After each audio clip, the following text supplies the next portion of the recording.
Hizbul കമാൻഡറെ Israel വധിച്ചു എന്ന വാർത്ത കൂടി പുറത്തുവരുന്നുണ്ട്. തെക്കൻ ലബനനിലെ വ്യോമാക്രമണത്തിലാണ് ഹിസ്ബുള്ള കമാൻഡറെ IDF വധിച്ചത്. ഹിസ്ബുള്ളയുടെ പീരങ്കിപ്പടയുടെ തലവനായ യാസിൻ ഇസാദിനാണ് കൊല്ലപ്പെട്ടത്.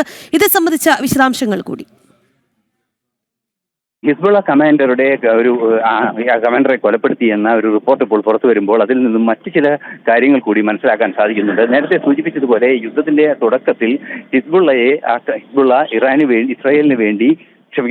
വേണ്ടി ആക്രമണങ്ങൾ നടത്തില്ല എന്നൊരു നിലപാടാണ് സ്വീകരിച്ചതെങ്കിൽ നിലവിൽ ഇപ്പോൾ ഈ ഹിസ്ബുള്ള കമാൻഡറെ ആക്രമിക്കുന്ന ഒരു സാഹചര്യം, ഹിസ്ബുള്ള കമാൻഡ് കേന്ദ്രങ്ങൾ ആക്രമിക്കുന്ന ഒരു സാഹചര്യം ഇസ്രായേലിന്റെ ഭാഗത്തു നിന്നുണ്ടാകുമ്പോൾ അതിൽ നിന്നും തീർച്ചയായും മനസ്സിലാക്കാൻ സാധിക്കുന്നത് ഇറാന് വേണ്ടിയുള്ള പ്രോക്സി യുദ്ധങ്ങൾ ആരംഭിക്കാനുള്ള ഒരു നിർദ്ദേശം അത്തരത്തിലുള്ള ഭീകര സംഘടനകൾക്ക്, അതായത് ഹിസ്ബുള്ളയും അതുപോലെ തന്നെ ഹൂതി വിമതരും ഉൾപ്പെടെയുള്ള ഭീകര സംഘടനകൾക്ക് ഇസ്രായേലിനെ ആക്രമിക്കാനുള്ള നിർദ്ദേശം ഇറാനിൽ നിന്നും ലഭിച്ചിരിക്കുന്നു എന്നതാണ് ഒരു സൂചനയായി ഇസ്രായേൽ ഇതിനെ കാണുന്നത്. അതുകൊണ്ട് തന്നെ ആക്രമണം നടത്താനുള്ള പ്രോക്സി സംവിധാനങ്ങളുടെ, അല്ലെങ്കിൽ ഇത്തരത്തിൽ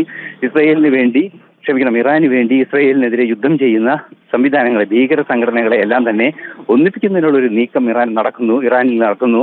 അത്തരത്തിലുള്ള ഒരു ആക്രമണം നടക്കാനുള്ള ഒരു സാധ്യതയുണ്ട് എന്ന് തന്നെയാണ് മനസ്സിലാക്കാൻ സാധിക്കുന്നത്. അങ്ങനെ ഒരു സാധ്യതയുണ്ടെങ്കിൽ തീർച്ചയായും വലിയ തോതിൽ ഒരു പ്രശ്നമുണ്ടാകുമെന്ന് മുൻകൂട്ടി കണ്ടുകൊണ്ട് തന്നെയാണ് ഹിസ്ബുള്ള കമാൻഡറെ ഉൾപ്പെടെ വധിക്കുന്ന നീക്കത്തിലേക്ക് ഇസ്രായേൽ കടന്നത്. തീർച്ചയായും ഇസ്രായേലിന്റെ ഈ നീക്കം ഒരു കടുത്ത നടപടി തന്നെയായി വിലയിരുത്തപ്പെടുന്നുണ്ട്. ഒരു മുൻകരുതൽ എന്ന നിലയിലും ഇത് വിലയിരുത്തപ്പെടുകയും ചെയ്യുന്നുണ്ട്.